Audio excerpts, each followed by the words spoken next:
आदिल साहब, आपसे प्रोग्राम का आगाज़ कर रही हूँ मैं। और इंतखाबात हो गए, नताइज जो आए हैं, क्या ये मुतवक्के थे और क्या देखते हैं आप अगला सियासी मंजरनामा कैसा होगा? देखें, पाकिस्तान की तारीख के मुतनाज़ा तरीन इंतखाबात थे, बल्कि बदतरीन इंतखाबात थे, जो इलेक्शन कमीशन की नाअहली के बायस, उसके नाकाम होने के बायस, उसने पाकिस्तान में एक सुनहरी मौका था कि जो एक अदम इस्तेहकाम था इसको ख़त्म करना था, जिसमें अवाम ने अपना फ़ैसला सुनाया। और इस सारे अमल को इलेक्शन कमीशन ऑफ पाकिस्तान, उसकी मिस मैनेजमेंट ने, बद इंतज़ामी ने, नालायकी ने, कोताही ने गहना के रख दिया है। और हम जो तवक्को कर रहे थे कि ये इंतखाबात में अवाम जो फैसला सुनाएंगे और उसके बाद अगला जो मंजरनामा बनेगा वो मुल्क को आगे लेकर चलेगा, लेकिन इन इंतखाबात में यानी चंद घंटे नहीं, यानी कई दिन गुजरने के बाद भी जब इलेक्शन कमीशन नताइज ना सुना सके, उसकी कोई वजूहात ना दे सके, जो उसकी एक आईनी कानूनी जिम्मेदारी है कि रीज़न बतानी होती है, पूछनी होती है रिटर्निंग अफसर से, वो ये पूछने में नाकाम हो जाए और उसके बाद इलेक्शन के बस नताइज वेबसाइट पर डाल के कौम को ये बता दे कि इलेक्शन हो गए हैं, मैं समझता हूं कि ये बहुत बड़ी ज्यादती और जुल्म हुआ है इस कौम के साथ, क्योंकि एक ये उम्मीद थी ये इलेक्शन। अब ये इलेक्शन इन इंतखाबात को क्यों मैं कह रहा हूं कि बदतरीन है और क्यों कह रहा हूं कि मुतनाज़ा तरीन है, क्योंकि इससे पहले पाकिस्तानी कौम सुना करती थी टीवी चैनल्स पे बैठ के, सोशल मीडिया पे, जब से सोशल मीडिया का फिनोमिना आया कि इल्जामात लगते थे 35 पंक्चर लग गए, क्यों कहता था आरटीएस बैठ गया। इस इंतखाबात में हमने देखा कि पहली मरतबा बहुत सी चीजें हुई, यानी वोटर ने और उम्मीदवार ने, यानी उम्मीदवार तो चले हर मरतबा खुद ये इल्ज़ाम लगाता है, खुद वो रिटर्निंग अफसर के दफ्तर में होता है, उसके पोलिंग एजेंट्स होते हैं। इस दफ़ा अवाम ने देखा कि किस तरह पोलिंग स्टेशन पे मिस मैनेजमेंट थी, रिटर्निंग अफसर के दफ्तर में जो है वो क्या कुछ होता रहा। और उसके बाद अब जो फॉर्म 45 और फॉर्म 47 की जो कंट्रोवर्सी है, ये कहने को बड़ा आसान है कि जी इलेक्शन हो गए, फॉर्म 47, 8, 9 जारी हो गया, हलफ हो जाएगा। ऐसे नहीं है, मामला अदालतों में चले गए हैं।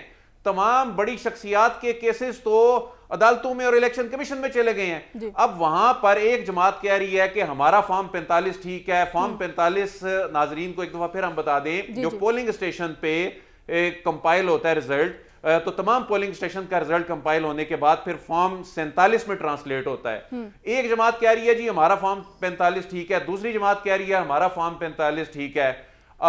तो उसके बाद जो फॉर्म 47 बनाए हैं, अब ये मामलात जा रहे हैं अदालतों में, ट्राइब्यूनल्स में जा रहे हैं। और मेरी असेसमेंट है, जो मैंने मुख्तलिफ हलकों की सूरत हाल देखी है, कि बहुत से हल्के ऐसे हैं जो अदालतों में जाकर उड़ जाएंगे, वो सस्टेन नहीं कर पाएंगे। उसकी रीजन क्या है? उसकी रीजन ये है कि सपोज एक जीतने वाला जो है वो कह रहा है जी फॉर्म 45 वो मेरे पास भी है, लेकिन हमने इस्लामाबाद में देखा कि तीसरे चौथे नंबर पे आने वाला भी कह रहा है कि ये जो दूसरे नंबर वाला है वाकई ये जी जीत रहा था, हमारे पास भी वही फॉर्म 45 है, ये जो दूसरे नंबर पे आने वाला है। तो वहां पर अदालतें फिर क्या करेंगी कि यानी जीतने वाले का फॉर्म 45 एक जानिब और हारने वाला दूसरे तीसरे चौथे नंबर वाले के बिल्कुल टैली कर रहे होंगे। तो ऐसी सूरत में वो जो काउंटर फाइल्स होंगी, नादरा के पास जाएगा ये मामला, जो टीवी चैनल पे ट्रेंड चल रही थी, कहना बड़ा आसान है कि टीवी चैनल पे और बाकायदा तौर पे एक ऑडिट होना चाहिए। शिकायत तो काफी ज्यादा होगा, वो ऑडिट तो होगा, ऑडिट तो होगा। और इस इलेक्शन का ऑडिट भी बड़ा दिलचस्प होगा, क्योंकि इस मर्तबा वोटर और उम्मीदवार जितना प्रिपेयर्ड है, वो जिस तरह अपने पास सबूत लिए फिर रहा है, चाहे उसका ताल्लुक किसी भी जमात से हो, यानी आप अंदाजा करें कि मियां नवाज शरीफ साहब भी चले गए अदालत में और वो चले गए इलेक्शन कमीशन में कि जी मेरे साथ ज्यादती होगी, धांधली हो गई। अच्छा, अब ये जो अगला मंजरनामा बनने जा रहा है, ये तो बड़ा परेशान कौन है। यानी ये जो पीडीएम बनने जा रही है, पीडीएम प्रो मैक्स बनने जा रही है, यहां तो मुल्क को क्राइसिस से निकालना था मियां साहब ने। वो तो 2 सीटें वहां बड़ी मुश्किल से निकली और एक सीट पे हार गए, दूसरी सीट चली गई, अदालत में चली गई। और अब ये जो सिचुएशन बन रही है, उस वक्त हम देखते थे कि 2022 में ये कहते थे जी हमारा मैंडेट चूंकि चोरी हुआ 2018 में, हम आएंगे अवाम का मैंडेट लेके। अभी हम आए हैं मजबूरी से, अवाम को मुश्किलात से निकालने के लिए मुबैना तौर पे। अब आ गए हैं अवाम का मैंडेट लेकर, जी जैसे तैसे लेकर आ गए हैं अवाम का मैंडेट लेकर। इंतहाई कमजोर हुकूमत, यानी उससे ज्यादा टूटी हुई बेसाखी ठीक है पे अदिल, हुकूमत, अगर जिसने पीडीएम अगले 2 5 जो है साल वो चलना हुकूमत बन ये भी कैसे जाती 5 है। साल? जी आदिल साहब, हमने देखा उनकी कारकर्दगी 16 माह की वो हमारे सामने है।